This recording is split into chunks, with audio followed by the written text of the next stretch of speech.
निकला क्या? 2015 का मामला अभिषेक सिंह का था वो। और उसको कहा भैया इसको ले जाओ, हाथ पांव फूल गए अभिषेक सिंह का नाम सुनते ही। जब कवासी लखमा जी ने एक प्रश्न उठाया था भ्रष्टाचार का मामला पुल पुलिया में, उसके 2 दिन बाद उनके यहाँ ईडी पहुंच जाती है। शुक्रवार को आखिरी सदन था उस दिन माननीय मुख्यमंत्री जी प्रधानमंत्री आवास का प्रश्न उठाते हैं। उसके 2 दिन नहीं होता है कि उनके यहाँ ईडी पहुंच जाती है। मंतूराम और डॉक्टर पुनीत गुप्ता उसके बीच में जो बातचीत कर रहे हैं ना, वो पेन ड्राइव मिला। दोस्तों, छत्तीसगढ़ में एक आज ऐसी घटना घट गई है जिस घटना के चलते छत्तीसगढ़ से लेकर केंद्र तक, दिल्ली तक हलचल बढ़ गई है। पूर्व मुख्यमंत्री भूपेश बघेल के घर में ईडी का छापा मारा गया है और ये केवल एक ही जगह छापा नहीं, कुल 14 जगह छापे मारे गए हैं। और क्या है सारी प्रक्रिया, सुबह से लेकर आखिरी तक क्या क्या मिला, कितने लाख रुपए मिले, कितनी कीमती पेन ड्राइव मिली और क्या दस्तावेज मिले, सारे हम आपको बताएंगे।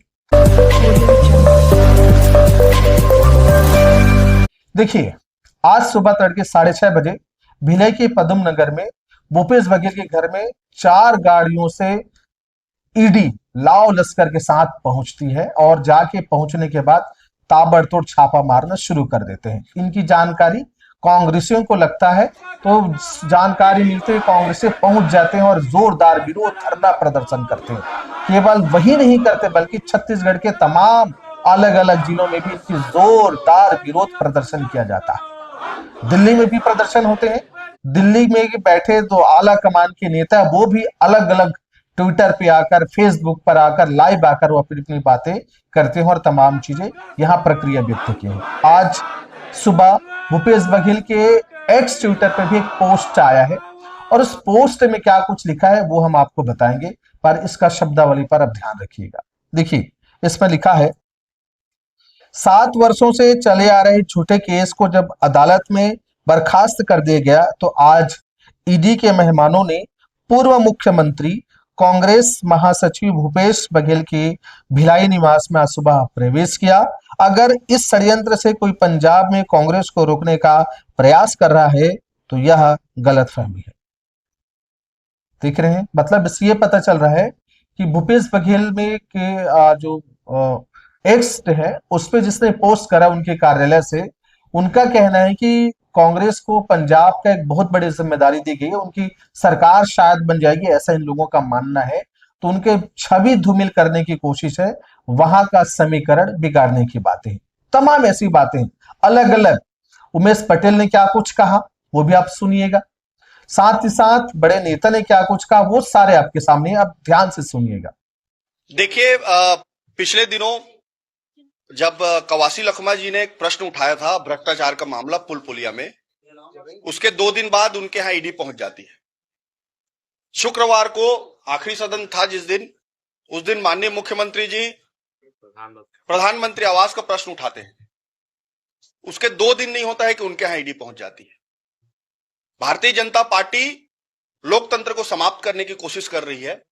कोई भी व्यक्ति जो विधानसभा में प्रश्न उठाएगा उसको डराने की कोशिश कर रही है, एक संदेश देने की कोशिश कर रही है कि अगर कोई भी विधानसभा में प्रश्न उठाएगा, मुख्यमंत्री जी के बारे में कोई भी कुछ बोलेगा तो उसकी आवाज को बंद कर दिया जाए। जी, तो आपने सुना। अब बड़ी बात क्या है कि सुबह से लेकर शाम तक क्या कुछ मिला है। 6:30 बजे शुरू होती है, दिन चढ़ते जाता है तो ये खबर आने लगती है कि बहुत ज्यादा कैश मिला है। वहां कैश इतना मिला है कि हाथ से गिनती करना असंभव है। और साथ ही साथ 6 मोबाइल जब्त हुए। 6 मोबाइल में अद्भुत रहस्य बातचीत है जिसकी जांच की जा रही है, खंगाली जा रही है कि किसने कितने करोड़ का, किससे क्या बात हुई है और किस विषय पर बात हुई है। इतने ही नहीं, एक महत्वपूर्ण पेन ड्राइव मिली है जिसमें अद्भुत रहस्य छिपे हैं। वो सब क्या है वो भी हम आपको बताते हैं। फिलहाल एक मशीन नोट गिनने के मंगाई गई जिसकी चर्चा तो पूरा दिल्ली तक हो गई है। क्या कुछ मिला, अब 7 से 10 घंटे 12 घंटे के इस सर्च अभियान में वो सारी चीजें हम आपके सामने बताते हैं। कांग्रेस की एक नेता है धनंजय ठाकुर, उन्होंने फेसबुक में कुछ पोस्ट किया है और वो क्या कुछ लिखा है वो सारे हम आपको बताने की कोशिश करते हैं। क्या लिखा है सुनिएगा। इसमें ये बताते हैं कि 3-4 प्रमुख पॉइंट इसमें बताए हैं। पहला पॉइंट बताएं कि भूपेश बघेल से 33 लाख रुपया मिला है और गहने स्त्री धन वगैरह जो मिले वो तो अलग है। साथ ही साथ एक अहम पेन ड्राइव मिला, रिकॉर्डिंग पेन ड्राइव, जिसमें करोड़ों के लेन देन की बात हो रही है। और तीसरी बातें, अहम दस्तावेज मिले हैं जिसमें पनामा की बातें हो रही है उस दस्तावेज में, उसमें और अलग बालकों की बातें हो रही है और क्या कुछ है जैसा लिखा है हम पढ़ के बताएं तो स्क्रीन पे भी आप देखिएगा। लिखा है धनंजय ठाकुर ने, खोदा पहाड़ निकली चूहिया। पूर्व मुख्यमंत्री भूपेश बघेल जी के घर ईडी को अहम दस्तावेज मिला जिसे जब्त करने में ईडी के हाथ पैर फूल रहे हैं। पहला दस्तावेज मिला पेन ड्राइव, लिखा है मंतूराम पवार पुनीत गुप्ता के बीच करोड़ों का लेन देन की बातचीत की रिकॉर्डिंग वाला पेन ड्राइव। दूसरा लिखा है अभिषेक सिंह की, अभिषेक लिखा है लेकिन शायद अभिषेक सिंह की पनामा हवाली कंपनी का दस्तावेज जिस पर कोर्ट का आदेश इसकी जांच ईडी करें। तीसरा, बालकों के खिलाफ कोर्ट में दर्ज मामले की दस्तावेज। और चौथा मिला है भूपेश बघेल जी की उनकी धर्मपत्नी, बेटा बहू, पुत्रियों की अलमारी से कुल स्त्री धन मिला है और लिखा है कि धन मिलाकर लगभग 23 लाख के करीब नगद राशि भी मिला है। और आगे लिखे हैं जिस पर भूपेश बघेल जी ये पैसे की जानकारी दे देंगे, तमाम चीजें। अब इसी के पीछे में कुछ सवाल ईडी को भूपेश बघेल जी ने पूछा है। उसने पूछा इनको कि पहला इसमें लिखा है कि ईडी से पूछा गया है कि सीएनआर नंबर बताओ, तो ईडी के अधिकारी ने कहा कोई नंबर नहीं है। फिर भूपेश बघेल जी ने फिर पूछा कि बघेल जी ने कहा जांच की चीज का क्या करोगे, तो जांच दल के पास इसका भी कोई जवाब नहीं था। फिर उसने भूपेश बघेल जी ने जांच दल से सर्च वारंट पूछा, तो जांच अधिकारी ने बोला आपके एक घर की जांच का है सर्च वारंट, आपके कार्यालय का नहीं, आपकी जांच नहीं है। ये इसमें लिखा है, लेकिन कुल 14 ठिकानों पर छापा मारी गई, ऐसा सुनने को मिल रहा है, ऐसी जानकारी मिल रही है, जिसमें उनके बेटे चैतन्य बघेल और उनके साथ जुड़े हुए उनके मित्र मंडली से भी छापा मारा गया। के पेपर पढ़ रहा था, चाय पी रहा था, बोले हम लोग ईडी वाले हैं। बोले अच्छी बात है भाई, आओ स्वागत है, मैं इंतजार कर रहा था 2-3 साल से। तुम्हारे पास सर्च वारंट कहाँ है? बिना सर्च वारंट के मेरे यहाँ घुस गए थे। बोले लेकर आते हैं। तो फिर पूछे अधिकारी लोग, ये ब्लॉक अलग है, वो ब्लॉक अलग है क्या? मैं जानता हूँ भाई, ये ब्लॉक अलग है, पूर्व मुख्यमंत्री कैंप रहा उसी में निवास करता हूँ। फिर बोले आपके यहाँ सर्च नहीं करेंगे, तो कहाँ करोगे? यहाँ करेंगे।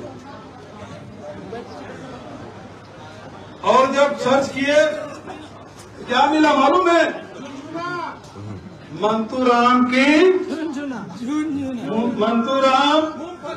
और डॉक्टर पुनीत गुप्ता, उसके बीच में जो बातचीत कर रहे हैं ना, वो पेन ड्राइव मिला। हमने कहा फिर एक सेलेक्ट कंपनी मिली 10 रुपया के बाद में उन्होंने करोड़ों का ट्रांजेक्शन हुआ है। वो लोग तो बोले बिल्कुल खजाना मिल गया, करोड़ों कंपनी, फर्जी कंपनी। निकला क्या? 2015 का मामला अभिषेक सिंह का था वो। और उसको कहा भैया इसको ले जाओ, हाथ पांव फूल गए अभिषेक सिंह का नाम सुनते ही। वो पेपर अभी छोड़ दिया ही। डायरेक्शन है, जांच करना चाहिए, देख लो कॉपी में लिखा हुआ है, जांच करो इसकी। ये स्थिति ईडी की है। अब ये लोग भी क्या करेंगे? दबाव में का आदेश है, वो आए जांच कर रहे हैं। मोदी कठपुतली है, ईडी है। आज टीवी में चल रहा है कि बहुत मशीन आया है नोट गिनने का। वो साहब लोगों बोले मेरी बहू है, वो बैंक में कहीं नौकरी करती थी शादी के पहले, ये जितना रुपया मैं ऐसी गिन देता हूँ साहब, भाग मशीन है ना? ये स्थिति है।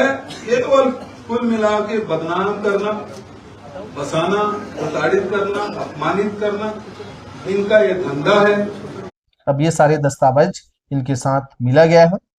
अब इसमें बड़ी बात यह है कि क्या सच में छवि धूमिल करने की कोशिश की जा रही है, लेकिन एक तो बड़ी बात यह भी है, सच को आंच किस बात की, अगर कुछ नहीं किया है तो जैसे कोर्ट से बरी हुए हैं, क्लीन चिट मिला है, वैसे यहां पे मिल जाएंगे, क्या डर है। लेकिन एक बड़ी बात यह है कि सच में अगर कुछ नहीं है तब भी क्या डराने के लिए, क्या छवि धूमिल करने के लिए ईडी का सहारा लिया जा रहा है? सच क्या है दोस्तों, इस विषय में आप अपना विचार जरूर प्रस्तुत करें, कमेंट करें। आप बखूबी जान रहे हैं कि क्या कुछ चल रहा है और जो समीकरण है, जो चीजें हो रही है वो हम आपके सामने है। दिन भर क्या कुछ हुआ वो सब आपके बीच में सार गर्भित रखने की कोशिश की गई है। तो आप देख रहे हैं महानदी न्यूज। जय हिंद, जय भारत।